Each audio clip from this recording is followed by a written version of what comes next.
सुरभित सुंदर सुखद सुमन तुझ पर खिलते हैं, भांति भांति के सरस सुदोपन फल मिलते हैं। औषधियाँ है प्राप्त एक से एक निराली, खाने शोभित कही धातुवर रत्नों वाली।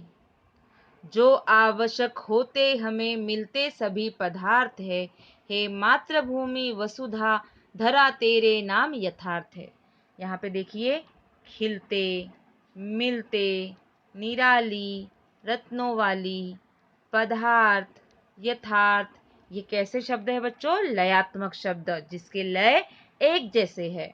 भांति भांति, एक से एक, वसुधा धरा, यह युग्म शब्द है। तो यहाँ पे अब हम समानार्थी शब्द देखेंगे, फिर अर्थ देखते हैं।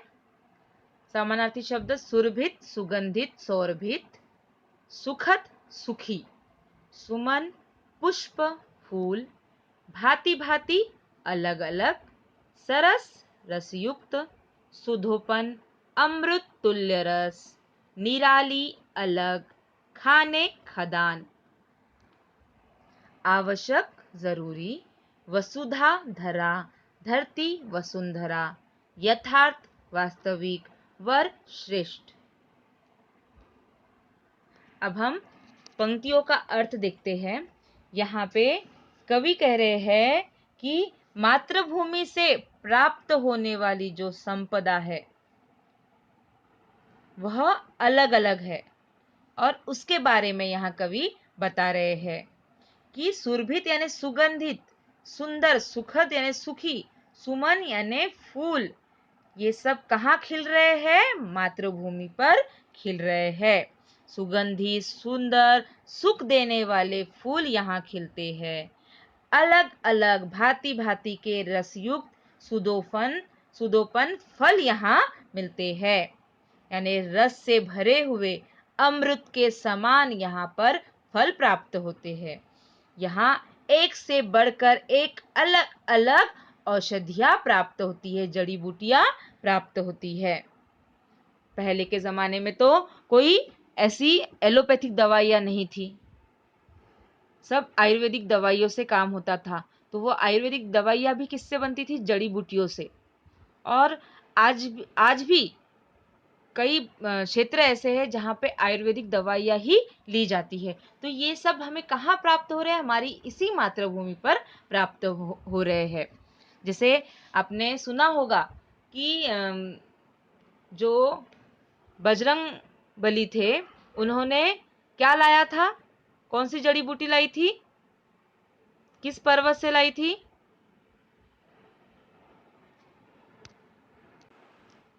संजीवनी बूटी लाई थी उन्होंने हिमालय पर्वत से।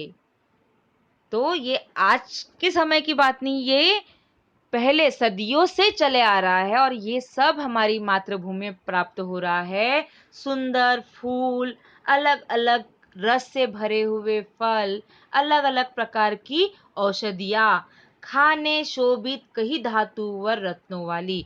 खाने यानी खदान, यहाँ पे अलग अलग रत्न, अलग अलग धातु यानी पन्ना, लोहा,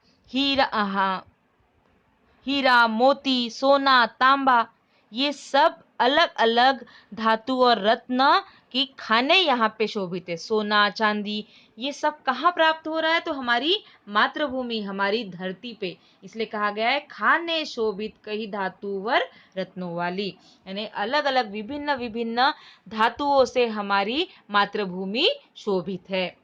जो आवश्यक होते हमें मिलते सभी पदार्थ है, हे मातृभूमि वसुधरा तेरे नाम यथार्थ है। यहाँ पे कवि कह रहे हैं कि हमारे जीवन के लिए जो भी आवश्यक पदार्थ है वह सब इस मातृभूमि, इस वसुंधरा, इस धरती पर मिल रहे हैं। ये वास्तविक है, ये सत्य है कि हर चीज यहाँ पर मिल जाती है। समझ में आया बच्चों? मैं एक बार फिर से आपको कविता की पंक्ति स्पष्ट कर रही हूँ, ध्यान दीजिए। कवि यहाँ पे कह रहे हैं कि भारत भूमि, जो हमारी भारत भूमि है, यहाँ पे कई प्रकार की संपदाएं हमें प्राप्त होती है। प्रकृति ने हमारे देश को प्रत्येक पदार्थ मुक्त हाथों से प्रदान किए हैं। यहाँ अलग अलग सुंदर सुगंधित रंग बिरंगे फूल प्राप्त होते हैं। अलग अलग ऋतुओं में भिन्न भिन्न अमृत रस से भरे हुए फल प्राप्त होते हैं। भारत में अनेक प्रकार की वन औषधियां भी प्राप्त होती है। दूसरी तरफ भारत भूमि सबसे श्रेष्ठ है, क्योंकि यहाँ पे अनगिनत खदानें हैं। धातु और रत्न से भरे खजाने हैं यहाँ पर।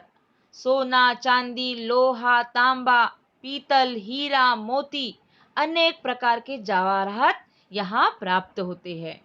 और जो आवश्यक है वह सभी पदार्थ हमारी मातृभूमि, हमारी वसुंधरा, हमारी धरती पर मिलते हैं। और यह वास्तविकता है, यह सत्य है, ये कोई झूठ बात नहीं है।